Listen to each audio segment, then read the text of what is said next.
ბოლო წლებში სამხედრო შოუ თავდაყირად ადგა. ახალმა ტექნოლოგიებმა, როგორიცაა ხელოვნური ინტელექტი, დრონების ჯგუფები, წყალქვეშა დრონები და ელექტრონული ომი, არსებულ მდგომარეობას ძირი გამოუთხარეს და შესაძლებლობები და საფრთხეები შემოიტანეს, რომლებიც სულ რამდენიმე ათეული წლის წინ სამეცნიერო ფანტასტიკად ითვლებოდა. მსოფლიოს სამხედროებისთვის ეს არის საკითხი. ადაპტირდე ან დაიღუპო და შვედეთმა უმეტესზე სწრაფად მოახერხა ადაპტაცია. ბოლო დროს შვედეთი სერიოზულ წარმატებებს აღწევს. ბოლო რამდენიმე წლის განმავლობაში შვედებმა შექმნეს საკუთარი დრონების ჯგუფები. გახდნენ ერთ-ერთი პირველი ქვეყანა, რომელმაც ხელოვნური ინტელექტი ინტეგრირა JAS 39 Gripen E გამანადგურებელ თვითმფრინავებში და ლოკის საშუალებით ანტიდრონულ სისტემებში ახალი მოდულური მიდგომა დანერგეს, რომ მხოლოდ რამდენიმე მაგალითი დავასახელოთ. ეხლა შვედეთი კვლავ აპირებს თამაშის წესების შეცვლას. ამჯერად წყალქვეშ. მოემზადეთ მსოფლიოს პირველი მეხუთე თაობის წყალქვეშა ნავისათვის, ბლერკინია კლასის, ანუ A26-ისათვის. ეს ინოვაციური წყალქვეშა ნავი აღჭურვილია მრავალი ფუნქციით, რაც მას იდეალურად აქცევს მომავალი თაობის ომისთვის ბალტიის ზღვასა და მის ფარგლებს გარეთ. და ამ ეტაპზე რუსეთი, როგორც ჩანს, უძლურია მისი შეჩერების წინაშე. აქ არის ყველაფერი, რაც უნდა იცოდეთ A26-ზე და იმაზე თუ როგორ შეუძლია მას დრამატულად შეცვალოს ძალთა ბალანსი არქტიკის თეატრში და მის ფარგლებს გარეთ. საოცარი არ უნდა იყოს ის ფაქტი, რომ A26-ის უკამდგომი კომპანია შვედური გიგანტი Saabია. პროდუქციის ასორტიმენტში შედის უკვე ნახსენები Lockheed და Gripen Global, აისაჰაერო ადრეული გაფრთხილებისა და კონტროლის თვითმფრინავი, Carl Gustav M4, უკუცემის გარეშე მოქმედი თოფი და NLW, ანტიტანკური რაკეტა. Saabის უნარი მუდმივად მიაწოდოს მსოფლიო დონის შეიარაღების სისტემების სხვადასხვა სფეროში ეჯუგარეშია. კომპანიის წინამცდელობები წყალქვეშა ნავების სფეროშიც საკმაოდ წარმატებული იყო. მისი გოტლანდის კლასის, ანუ A19 წყალქვეშა ნავები შეიძლება 1990-იან წლებში იყოს დამზადებული, მაგრამ განახლებულმა მოდელებმა თავიანთი შესაძლებლობები დაამტკიცეს. 2005 წელს წვრთნების დროს მან არაერთხელ ჩაძირა ამერიკული ავიამზიდი რონალდ რეიგანი, ისე რომ ავიამზიდს მისი არსებობის შესახებ წარმოდგენაც არ ჰქონდა. და შემდგომი განახლებები იმას ნიშნავს, რომ ისინი დღემდე ითვლებიან ერთ-ერთ საუკეთესო დიზელ ელექტრო წყალქვეშა ნავებად მსოფლიოში. სწორად რომ თქვათ, შვედეთის 3 გოტლანდის კლასის წყალქვეშა ნავი HSWMS, გოტლანდი, უპლანდი და ჰარლანდი რეალურად თავად Saabის მიერ არ არის დაპროექტებული. ისინი თავდაპირველად დაპროექტდა და აშენდა Cocham's AB-სა და Malmos მიერ, რომელიც იმ დროს დამოუკიდებელი კომპანია იყო.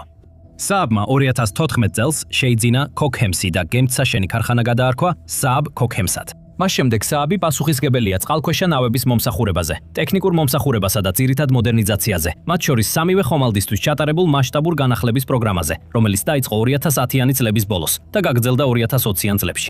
და რა კავშირი აქვს ამას ახალ A26-თან? როგორც იუწყებიან, ახლახან მოდერნიზებულმა A19-ებმა მიიღეს მრავალი ახალი სისტემა, რომლებიც ასევე გვხვდება A26-ში. რაც უფრო მნიშვნელოვანია, Saabმა Cocham's-ის შეძენა პირველ რიგში სწორედ A26-ის პროგრამის გამო გადაწყვიტა.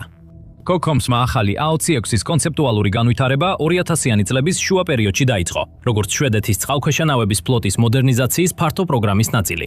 მაგრამ შემდეგ 2014 წელს FMV-მ პროგრამა გააუქმა და ამისთვის სერიოზული მიზეზი ჰქონდა. ხედავთ, Cocham's-ი დიდი ხნის განმავლობაში გერმანელების საკუთრებაში იყო. ჯერ 1999 წელს Hübeitzwerke Deutsche Werftში შევიდა, შემდეგ კი ThyssenKrupp Marine Systemsში, ანუ TKMS-ში. შვედეთის მთავარი წყალქვეშა ნავების მწარმოებელი ახლა ტექნიკურად გერმანული კონტროლის ქვეშ ყოფი კომპანია იყო. შვედეთის მთავრობას რა თქმა უნდა სერიოზული პრობლემები ჰქონდა, როდესაც ეროვნული უსაფრთხოებისთვის მნიშვნელოვანი აქტივი, როგორიცაა მთავარი წყალქვეშა ნავების მწარმოებელი, უცხოურ საკუთრებაში გადავიდა. სიტუაცია გამწვავდა და საბოლოოდ კონტრაქტის გაუქმებით დასრულდა. განვითარება შეჩერდა და ნაწილობრივ დასრულებული მრავალმილიონიანი კრონის ღირებულების კორპუსი, ასე ვთქვათ, ჰაერში დარჩა. ჩიხიდან გამოსასვლელად Saabამ 2014 წელს ThyssenKruppისგან შეიძინა TKMS-AB, გადაარქვა სახელი Saab Cocham's-ად და კვლავ აიღო კონტროლი კარლსკრუნას გემთჩენებელ ქარხანასა და მის დაახლოებით 900 თანამშრომელზე. როდესაც ეროვნული უსაფრთხოების საკითხები მთავრობისთვის დამაკმაყოფილებლად მოგვარდა, პროექტი კვლავ სწრაფად დაიძრა. 2015 წლის ივნისში FMV-მ Saab Cocham's ახალი კონტრაქტი მისცა 2026-ისთვის, რომლის ღირებულება იყო 7.6 მილიარდი შვედური კრონა, ანუ დაახლოებით 820 მილიონი დოლარი. პროექტი კვლავ სწორ გზაზე დაბრუნდა და სრული სიჩქარით გაგრძელდა. პირველი A26-ის, რომელსაც ეწოდა SHSWMS ბლერკინია, კილი დადეს კარლსკრუნას გემთჩენებელ ქარხანაში 2022 წლის ივნისის ბოლოს, ხოლო მეორე წყალქვეშა ნავი SHSWMS სკონე პარალელურად იწყებოდა წარმოებაში. შედეგად ამჟამად მიმდინარეობს მასშტაბური და წარმოუდგენლად რთული სამშენებლო სამუშაოები. A26 შენდება 5 სექციად და მასზე განთავსებულია A40 სისტემა, რომელთაც მალე დეტალურად განვიხილავთ. ამ სისტემებს სჭირდება 600,000 ცალკეული დეტალი, 62 მილი კაბელი და 10,000 უნიკალური მილი და მილსადენი. Saabმა გამოიყენა უახლესი საინჟინრო პროცესები ამ მასშტაბური პროცესის განსახორციელებლად. მათ შორის მოდელზე დაფუძნებული განსაზღვრა, ციფრული ტყუპები, ციფრული ნაკადები და პროდუქტის სიცოცხლის ციკლის მართვის ინსტრუმენტები. მიუხედავად ამისა, საკუთრების შესახებ დავამ. მიწოდების ჯაჭვის შეფერხებებმა, როგორიცაა COVID-19-ის ლოკდაუნები და მიწოდების ჯაჭვის მასშტაბებმა თავისი კვალი დატოვა. ბოლო შესყიდვის ხელშეკრულების მიხედვით, რომელიც 2025 წლის ოქტომბერში გაფორმდა, 2 ხომალდის მიწოდება კვლავ გადაიდო. თავდაპირველად გემების ექსპლუატაციაში შესვლა 2024 და 2025 წლებში იყო ნავარაუდევი, მაგრამ ახლა მათი მიღება მხოლოდ 2027 და 2028 წლებშია მოსალოდნელი. საერთო ღირებულებაც თითქმის გაორმაგდა. დაახლოებით 1,51 მილიარდი დოლარიდან 2,7 მილიარდ დოლარამდე. ეხლა ესეთ ტიპის წარმოებისა და ბიუჯეტის გადაჭარბება ძალიან ხშირია და როგორც წესი, არასასურველია. დაგვიანებული მიწოდებები არღვევს განლაგების სტრატეგიასა და გრაფიკს, ხოლო დიდი ბიუჯეტური გადაჭარბებები პოლიტიკურად არასდროს არის ადვილი გასატანი. მაგრამ AOC6-ის შემთხვევაში ეს დაგვიანება ბევრ მხრივ ცუდში კარგი ამოჩნდა. ბოლო რამდენიმე წლის განმავლობაში ომის ტექნოლოგია ისეთი თავბრუდამხვევის სისწრაფით შეიცვალა, რომ სამხედრო მწარმოებლები მთელ მსოფლიოში ცდილობენ ფეხი აუწყონ ამ ცვლილებებს. სისტემები, რომლებიც გემებსა და თვითმფრინავებში ინტეგრაციისთვის იგეგმება, შეიძლება მება მოძველდეს კიდეც მანამდე, სანამ ისინი დამონტაჟდება. ეს ნიშნავს ან პროექტის გაუქმებას და უკვე დახარჯული თანხების დაკარგვას, ან გადაპროექტებას, რაც დამატებით დაგვიანებებსა და ხარჯების გაზრდას იჭერს. თუ AOC6 თავდაპირველი გრაფიკის მიხედვით იქნებოდა მიწოდებული, მისი ზოგიერთი ყველაზე მნიშვნელოვანი მახასიათებელი შეიძლება არც კი ყოფილიყო გათვალისწინებული. ეხლა Saabs აქვს შესაძლებლობა თავიდანვე ჩართოს უახლესი, მომავლისთვის მზად ოფნაში მყოფი მახასიათებლები. და AOC6 სწორედ ასეთი მახასიათებლებით არის სავსე. მახასიათებლებით, რომლებიც მას პოტენციურად დაუძლებელ ძალად აქცევს და სავარაუდოდ ასე დარჩება მომავალშიც. მეხუთე თაობის წყალქვეშა ნავი ამ სიტყვის ყველა მნიშვნელობით. მაგრამ საერთოდ რას ნიშნავს მეხუთე თაობის წყალქვეშა ნავი? და რა ხდის AOC6-ის მსოფლიოში პირველს? მეხუთე თაობის წყალქვეშა ნავი პირველ რიგში განისაზღვრება მისი უნარით. შეუფერხებლად ინტეგრირდეს ნატოს მრავალდომენიან ოპერაციებში, ანუ MDO ჩარჩოში, ტრადიციული წყალქვეშა ომის მიღმა და ეფექტურად იმოქმედოს ზღვის, ჰაერისა და ინფორმაციის სფეროებში. წინა თაობის წყალქვეშა ნავები მხოლოდ წყალქვეშა შეუმჩნევლობასა და ცეცხლის ძალაზე აკეთებდნენ აქცენტს. მეხუთე თაობის წყალქვეშა ნავები გაცილებით მრავალმხრივია. ისინი ყურადღებას ამახვილებენ დაბალანსებულ მრავალდომენიან მახასიათებლებზე, მოწინავე ხელოვნურ ინტელექტზე, სწრაფი მონაცემთა დამუშავებისთვის და ზღვის ფსკერზე ომის შესაძლებლობებზე, მათ შორის უპილოტო წყალქვეშა აპარატების და სპეციალური დანიშნულების ძალების გამოყენებაზე. როგორც მალე ვნახავთ, AOC6-ის ყველა ეს შესაძლებლობა სრულად აქვს და დამატებით გამოირჩევა შეუმჩნევლობითა და ცეცხლის ძალით. ეხლა მეხუთე თაობის წყალქვეშა ნავების დიზაინი ასევე ყურადღებას ამახვილებს მოდულურობაზე. მოდულური ტვირთის განყოფილებები საშუალებას იძლევა სწრაფად გადაკეთდეს სხვადასხვა ამოცანისთვის, მათ შორის დაზვერვის, მეთვალყურეობის, სადაზვერვო ინფორმაციის შეგროვების, ანუ ISR-ის, დარტყმისა და სპეციალური ოპერაციების როლებისთვის. საჭიროა მეთვალყურეობის მისიისგან გადახვიდეთ ნაღმების დაგების ოპერაციაზე. მოხსენით მეთვალყურეობის მოდული და მის ადგილას დააყენეთ ნაღმდების მოდული. AOC6-ის კორპუსი შენდება მოდულურობის პრინციპზე დაფუძნებით. როგორც ადრე ავნიშნეთ, 5 დამოუკიდებელი სექცია ერთდროულად შენდება, სადაც მხოლოდ კუდის კონუსის სექცია დაახლოებით 80 ტონას იწონის. როდესაც ყველა მზად იქნება, ისინი ერთმანეთს შეერთდება როგორც გიგანტური ლეგოს ნაწილები. ეს მოდულური კონსტრუქცია ნიშნავს, რომ AOC6-ის სწრაფად შეუძლია სხვადასხვა როლისთვის გადაკეთება. მაგალითად, უპილოტო წყალქვეშა აპარატის ან UUV-ის გაშვებისა და დაბრუნების სისტემების ინტეგრაცია სპეციალური მრავალმიზნობრივი პორტალების მეშვეობით. მოდულური დიზაინი ასევე აძლიერებს ხომალდის ექსპორტის პოტენციალს, რაც მწარმოებელს საშუალებას აძლევს დაამატოს ან მოაცილოს ფუნქციები სხვადასხვა ქვეყნის საზღვაო ძალების მოთხოვნების შესაბამისად. ეს ასევე საშუალებას აძლევს ქვეყანას დაიტოვოს ტექნოლოგიები, რომლებიც შეიძლება ეროვნული უსაფრთხოების რისკებს წარმოადგენდეს, რაც გონივრული ნაბიჯია შვედეთის მხრიდან, თუ გავითვალისწინებთ AOC6-ის ისტორიას. რაც არ უნდა იყოს. როგორც ხედავთ, AOC6 თავდაჯერებულად აკმაყოფილებს მეხუთე თაობის წყალქვეშა ნავების ყველა კრიტერიუმს და ის პირველი წყალქვეშა ნავია, რომელმაც ეს შეძლო. ის აერთიანებს შეუმჩნევლობას, განძლეობას და მოდულურ მოქნილობას ისეთი ფორმით, რომელიც ეწინააღმდეგება დიზელ ელექტროპლატფორმების ტრადიციულ წარმოდგენებს და რუსებს აშინებს. მისი დიზაინი ნათელი მაგალითია იმისა, თუ როგორ შეიძლება მოწინავე ტრადიციულმა წყალქვეშა ნავებმა უზრუნველყონ მაღალი შესაძლებლობები და დაბალფასიანი ალტერნატივა ბირთვულ წყალქვეშა ნავებთან შედარებით, ოპერაციული მოქნილობით სხვადასხვა თეატრსა და მისიის სცენაში, გაცილებით ნაკლებ ფასად.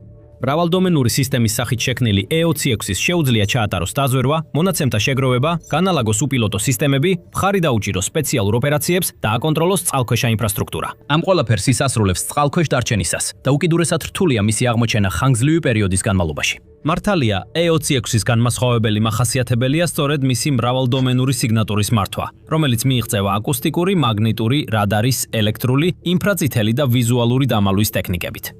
NATO-ს მრავალდომენური ოპერაციების ჩარჩოში თავისი როლის ფარგლებში. A26 აღჭურვილია ელექტრონული სადაზვერვო და საკომუნიკაციო სისტემებით, რომლებიც ეფექტურად აგროვებენ, კლასიფიცირებენ და გადასცემენ მონაცემებს მოკავშირეთა სარდლობის ქსელებში. მისი ძლიერი ელექტრონული მხარდაჭერის შესაძლებლობები საშუალებას იძლევა პასიურად მოხდეს სიგნალების გადაჭერა და კლასიფიკაცია, რათა მოწინააღმდეგის კომუნიკაციების, რადარის გამოსხივებებისა და გადაადგილებების ფის-ფართო სურათი იქნეს მიღებული. ეს გავს ძლიერ ჰუვერის მტვერსასრუთს, რომელიც ზღვის ფსკერზეა განთავსებული და ისრუტავს ინფორმაციას ყველაფერზე, რასაც რუსეთის ზედაპირზე და წყალქვეშ აკეთებს.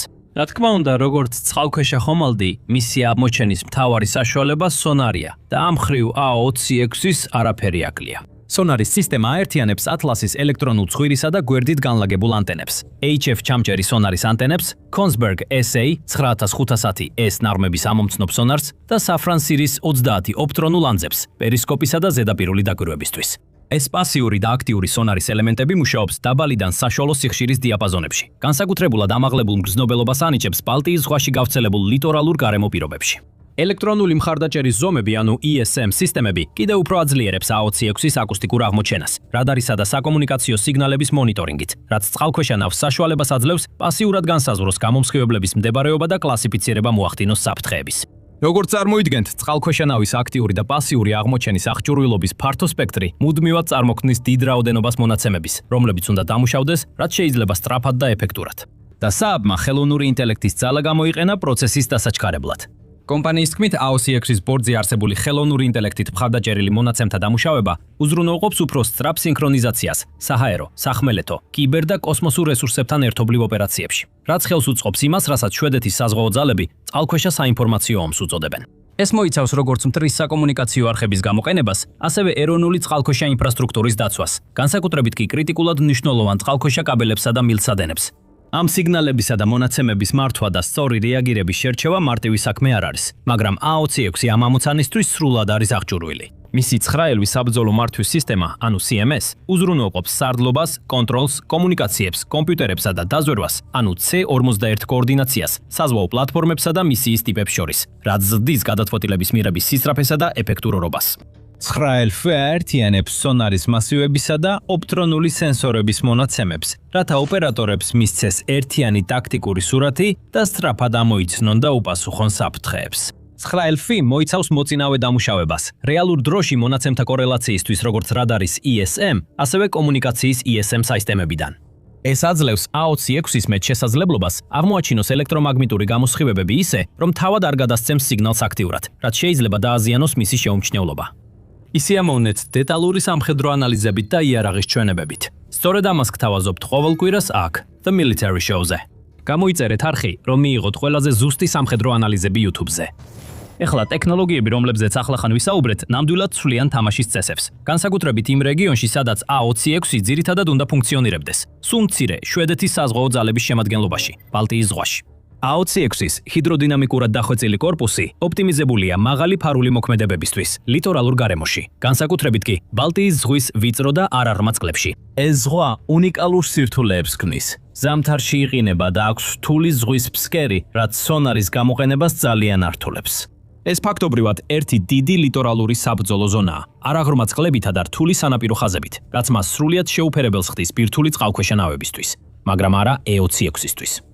A26-ის წნევის კორპუსი იყენებს თანამედროვე მაღალი სინტკიცის ფოლადს, რომელიც უზრუნველყოფს სტრუქტურულ სინტკიცეს სამუშაო სიღრმეებზე და ამავე დროს ამცირებს აკუსტიკურ ნიშნებს. მას ასევე არ აქვს გარე ავზები, რაც კიდევ უფრო ამცირებს მისი აღმოჩენის შესაძლებლობას და გამაგრებულია შოკის მიმართ მდგრადობისთვის, რაც საშუალებას აძლევს იმუშაოს ძლიერ დანაღმულ გარემოში, როგორიცაა ბალტიის ზღვა. მისი სიგრძე თითქმის 217 ფუტია, სიგანე 22.14 ფუტი, წყალში ჩაჯდომა 19.68 ფუტი, ხოლო წყლის ზედაპირზე წყალწონადობა დაახლოებით 1925 ტონა, წყალქვეშ კი 2100 ტონა. ის იდეალურადაა მორგებული მცირე სიღრმის წყლებში ნავიგაციისთვის, როგორიცაა ბალტიის ზღვის სანაპირო ზონის დიდი ნაწილი. ნავიგაცია კიდევ უფრო გაუმჯობესებულია მისი Crudder-ის Kichos კონფიგურაციით, რომელიც შედგება 4 დამოუკიდებლად მართვადი ზედაპირისგან და უზრუნველყოფს უმაღლეს მანევრირებას და სტაბილურობას დაბალ სიჩქარეზე, ზედაპირზე ამოსვლისას ან турბულენტურ პირობებში. ეს დიზაინი აუმჯობესებს მართვას არქიპელაგის გარემოში, როგორიცაა ბალტიის ზღვა ჰიდროდინამიკური ეფექტურობის შეწირვის გარეშე. წნევაგამძლე კორპუსისა და Crudder-ის კონფიგურაციის კომბინაცია ასევე აძლევს A26-ის კიდევ ერთ ძლიერ შესაძლებლობას, განსაკუთრებით ზღვის ფსკერზე საომარი მოქმედებების მხრივ. მას შეუძლია პირდაპირ ზღვის ფსკერზე დაჯდეს, დაიცვას წყალქვეშა კაბელები, დააკვირდეს საზღვაო ვიწრო გასასვლელებს და აკონტროლოს მნიშვნელოვანი საზღვაო საკომუნიკაციო ხაზები. უფრო მეტიც, რუსებს ალბათ წარმოდგენაც არ ექნებათ, რომ მის იქ არის A26-ის თანამემედროვე ფარული შესაძლებლობების წყალობით. სინამდვილეში SAABs თავისი ფარული სისტემისთვის შესანიშნავად შესაფერისი სახელი აქვს შერჩეული Ghost, ანუ Genuine Holistic Stealth-ის შემოკლებული სახელწოდება. SAAB-ის მიერ შექმნილი ეს თანამედროვე ფარული ტექნოლოგია განკუთვნილია იმისთვის, რომ მინიმუმამდე დაიყვანოს ხომალდის აღმოსაჩენი ნიშნები აკუსტიკურ, მაგნიტურ და ელექტრომაგნიტურ სპექტრებში. ტექნოლოგიას რამდენიმე კომპონენტი აქვს, რომელთაგან ყველაზე მნიშვნელოვანი A26-ის ძრავის კონფიგურაცია.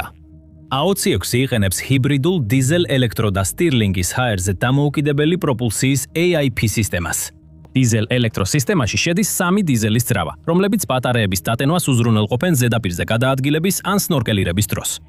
ბატარეების ამ გზით დატენვა ნიშნავს, რომ A26-ის შეუძლია გამოიყენოს ბატარეაზე მომუშავე ელექტრული პროპულსია ჩუმი წყალქვეშა ოპერაციებისთვის უფრო მაღალი სიჩქარით.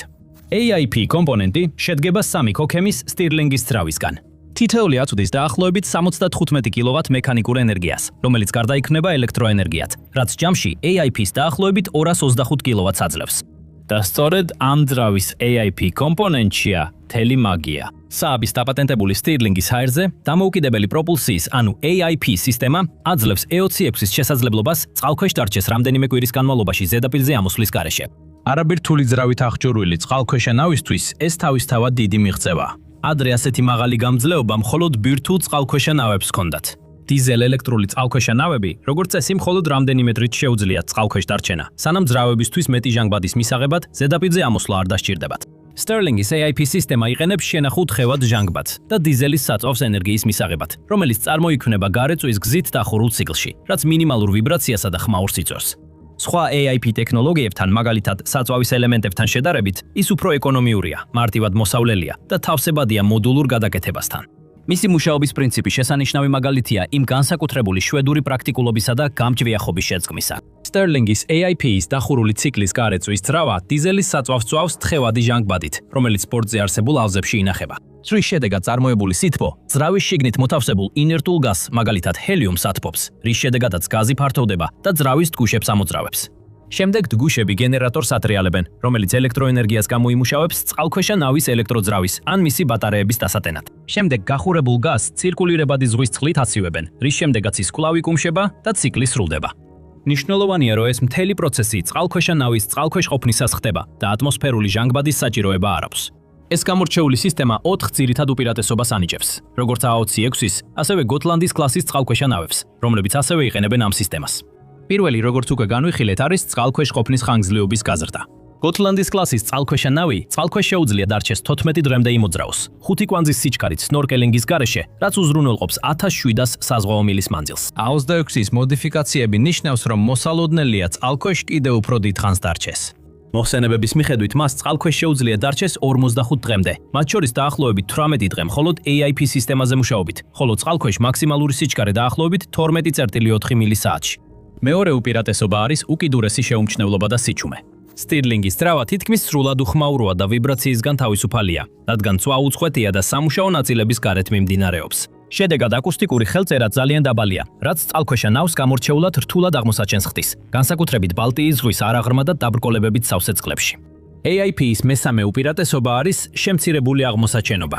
სნორკელირება წყალქვეშა ნავის მასტს აჩენს და ხმაურსა და რადარის ხელწერას ქმნის.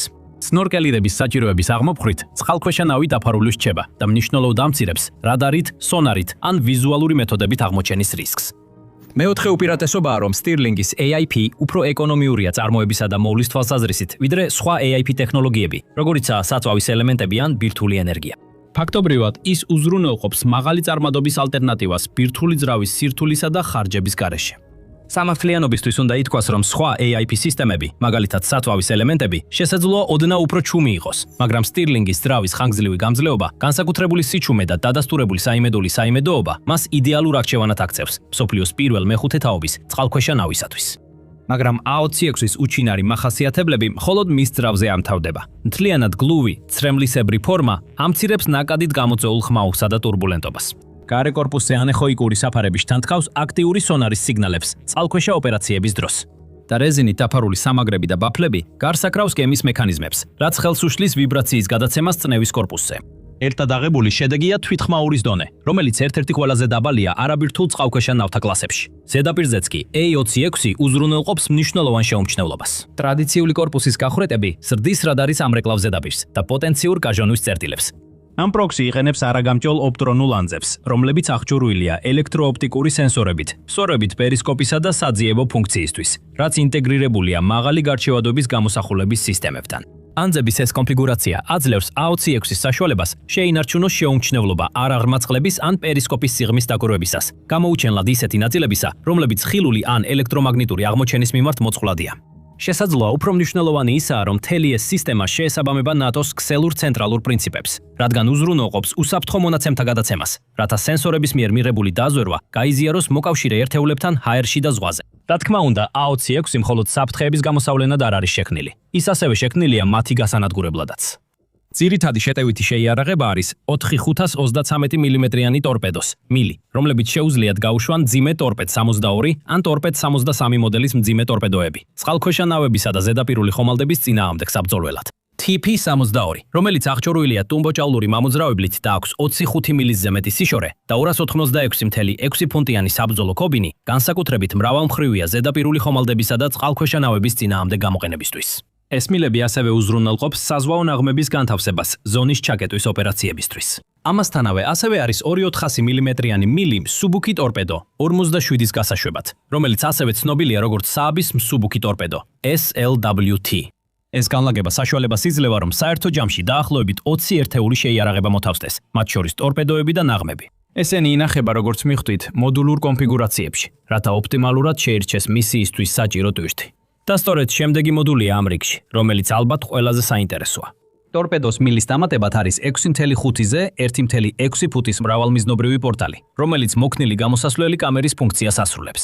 ის სპეციალურადაა შექმნილი იმისთვის, რომ გაუშვას უპილოტო წყალქვეშა აპარატები, ან მიიყვანოს 8-მდე სპეციალური დანიშნულების ხვინთავი მათი აღჭურვილობით. A26 შექმნილია ისე, რომ კომფორტულად იტევს 25-მდე ეკიპაჟის წევრს საჭიროების შემთხვევაში, კი 35-მდე, მათ შორის მკვინთავებს ან სხვა სპეციალურ დანაყოფებს. მრავალმიზნობრივი პორტალი ნიშნავს, რომ A26-ის შეუძლია არამხოლოდ ტორპედოებისა და ნაღმების გაშვება, მას შეუძლია დესანტის ფარული შეყვანა ან მრავალფუნქციური უპილოტო წყალქვეშა აპარატების გამოყენება ზღვის ფსკერზე ოპერაციებისთვის და ეს ყველაფერი წყალქვეშა ნავის შეუმჩნევლობის კომპრომეტირების გარეშე. ეხლა A26 ერთადერთი წყალქვეშა ნავი არ არის, რომელსაც შეუძლია უპილოტო წყალქვეშა აპარატებისა და სპეციალური დანიშნულების ძალების გაშვება. აშეთეშო საზღვაო ძალების ვირჯინიის კლასის წყალქვეშა ნავის ტვირთის მოდული თითქმის იგივე ფუნქციას ასრულებს, ხოლო გერმანული ტიპი 212 და 214 იაპონურ სოდორიუ კლასთან ერთად ტექნიკურად ორივე მათგანი სპეციალიზებული ტვირთის, როგორიცაა უპილოტო წყალქვეშა აპარატები ან მღვინთავები, გადატანის უნარს ფლობს. მაგრამ ამ წყალქვეშა ნავებისგან განსხვავებით, A26-ის მრავალმიზნობრივი პორტალი ცენტრალური კონფიგურირებადი დიზაინის ელემენტია და არა დამატებითი შესაძლებლობა, და ეს არის პირველი წყალქვეშა ნავი, რომელიც ამ მეხუთე თაობის შესაძლებლობას შეიცავს.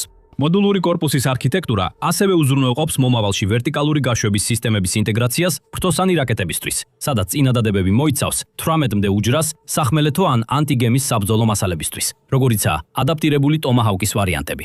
ეს მოდული საშუალებას აძლევს A26-ის მოერგოს ჰიპერბგერით ან შორი მოქმედების საფრთხეებს ტექნოლოგიის განვითარებასთან ერთად. ყველაფრის გათვალისწინებით ადვილია დაინახო, რატომ ითვლება A26 წყალქვეშა ნავების ტექნოლოგიის შემდეგ თაობად. რაც უფრო მნიშვნელოვანია, ფარულობის, ხანგრძლივი წყალქვეშყოფნის, მისიის პროფილების მრავალფეროვნებისა და მოდულური გაფართოების კომბინაცია. ზად არის შეცვალოს თამაშის წესები ბალტიის ზღვაში ისე, რომ რუსეთის პრეზიდენტ ვლადიმირ პუტინს ეს დიდად არ უნდა სიამოვნებდეს. ახლა მას აქვს ახალი შთამბეჭდავი ასიმეტრიული საფრთხე რუსეთის უკვე მოძველებული საზღვაო ოპერაციებისთვის. პირველ რიგში მას გაუჭირდება A26-ის პოვნა. ბალტიის ზღვის მარცხი, ნახევრად მარილიანი წყალი და რთული აკუსტიკა ქმნის ბრმას ზონებს, რაც ხელს აძლევს პატარა, ულტრაჩუმად მომუშავე დიზელ ელექტრო წყალქვეშა ნავებს, როგორიცაა A26. გემის მოჩვენების ტექნოლოგია იდეალურია ამ პირობების გამოსაყენებლად, რაც წყალქვეშა ნავს საშუალებას აძლევს მოკლე დისტანციაზე რუსული აღმოჩენისგან გაქრეს. და თუ ვერ იპოვი, ვერ დაარტყამ. AO-6-ის Stirling-ის AIP ძრავა ნიშნავს, რომ ის იპოვის ჩამალულ ადგილს ზღვის ფსკერზე და იქ გაჩერდება დღეების განმავლობაში. პრაქტიკულად შეუძლებელია მისი პოვნა, მუდმივი დაფარული საფრთხეა. პუტინმა შეიძლება იცოდეს, რომ ის სადღაც იქაა, მაგრამ არ ეცოდინება სად არის, რას აკეთებს, ან რამდენ ხანს დარჩება იქ და გააგრძელებს ამას. ყველაზე ცუდი ისაა, რომ ეს პუტინისთვის მხოლოდ შვედეთის იზოლირებული პრობლემა არ არის. ეს ნატოს პრობლემაა. AO-6-ის შეუძლია ზღვის ფსკერზე დაწვეს და ჩუმად დაელოდოს სწორ მომენტს, რომ გაუშვას TP-72 ტორპედოები და მოულოდნელად დაარტყას რუსულ ფრეგატებსა და კორვეტებს ზედაპირზე. მას შეუძლია გამოუშვას მღვინთავები ან უპილოტო წყალქვეშა აპარატები, რათა რუსული წყალქვეშა მილსადენები და საკომუნიკაციო კაბელები პირდაპირ მათ ცხვირწინ დააზიანოს. ან შეიძლება უბრალოდ ჩუმი დარაჯივით იქ იწოლოს. აგროვებდეს მონაცემებს რუსული გადაადგილებების შესახებ და ამ ინფორმაციას ნატოს აწვდიდეს ისე, რომ რუსებმა ვერაფერი გაიგონ. მართალია, თუნდაც მცირე რაოდენობის AO-6 ძლიერი შემაკავებელი ძალაა ნებისმიერი რუსული აგრესიის წინააღმდეგ, რადგან მოულოდნელობის ეფექტი მათ საშუალებას აძლევს რუსულ ფლოტს არაპროპორციული ზიანი მიაყენონ. ასე რომ პუტინს სავარაუდოდ მოუწევს მნიშვნელოვანი რესურსების გადამისამართება ბალტიის ზღვაში წყალქვეშა ნავების საწინააღმდეგო ზომებისთვის, რათა შეძლების დაგვარად შეებრძოლოს AO-6-ის. ეს სერიოზული და არასასურველი თავისტკივილია ქვეყნისთვის, რომლის სამხედრო ძალაც და ბიუჯეტიც უკრაინაში ისედაც ძლიერი წნეხის ქვეშაა, განსაკუთრებით ისეთ რთულ წყლებში, როგორიც ბალტიის ზღვაა. ცოტა ნუგეშია უბედური ავტოკრატისთვის, მაგრამ მაინც რამდენიმე წელი აქვს, სანამ ეს კოშმარი რეალობად იქცევა. თუმცა მისი ამჟამინდელი სწრაფი ევოლუციის ტემპით, ვინ იცის, რა საშიში ახალი შესაძლებლობები ექნება იმ დროისთვის ინტეგრირებული AO-6-ის მოდულურ დიზაინში. რა თქმა უნდა, ყურადღებით დავაკვირდებით და განახლებებსაც მოგაწვდით, ასე რომ დარჩით ჩვენთან. ამასობაში კი ნახეთ ეს ვიდეო თანამედროვე შვედური მოდულური სამხედრო ინჟინერიის კიდევ ერთ საოცრებაზე, ლოკის ანტიდრონულ სისტემაზე, რომელიც ადრე ვახსენეთ. მადლობა ყურებისთვის.